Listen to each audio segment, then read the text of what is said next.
Bangla live 24/7-এ আপনাদের সকলকে স্বাগত জানাই।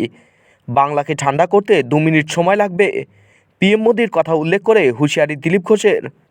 লোকসভা নির্বাচনের আগে রাজ্যের বিরোধীদের, বিশেষ করে বিজেপির অস্ত্র সন্দেশখালী ইস্যু।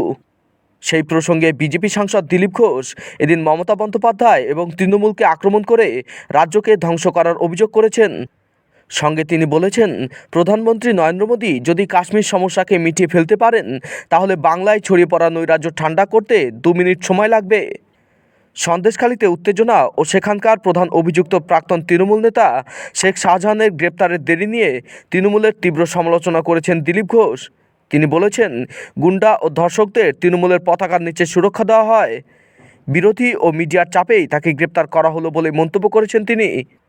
সংবাদ সংস্থা এএনআইকে দেওয়া সাক্ষাৎকারে দিলীপ ঘোষ বলেছেন, রাজ্যের প্রতিটি কোণায় গুন্ডা ও ধর্ষকরা রয়েছেন, তারা তৃণমূলের পতাকার নিচে সুরক্ষিত। তিনি অভিযোগ করেন, তৃণমূল একজন ধর্ষক ও অপরাধীকে 2 মাসের জন্য বাঁচিয়ে রেখেছিল। বিজেপির প্রতিবাদ ও মিডিয়ার চাপে রাজ্য পুলিশ তাকে গ্রেপ্তারে বাধ্য হয় এবং দল তাকে সাসপেন্ড করে। দিলীপ ঘোষ বলেছেন, তৃণমূল বাংলাকে ধ্বংস করেছে, তারা সম্পত্তি থেকে শুরু করে মহিলাদের সম্ভ্রম সব কিছুই লুট করছে। তিনি আরও বলেছেন, প্রধানমন্ত্রী নরেন্দ্র মোদী যদি কাশ্মীর ইস্যুকে ঠান্ডা করতে পারেন, তাহলে বাংলাকে ঠান্ডা করতে তার মাত্র 2 মিনিট সময় লাগবে।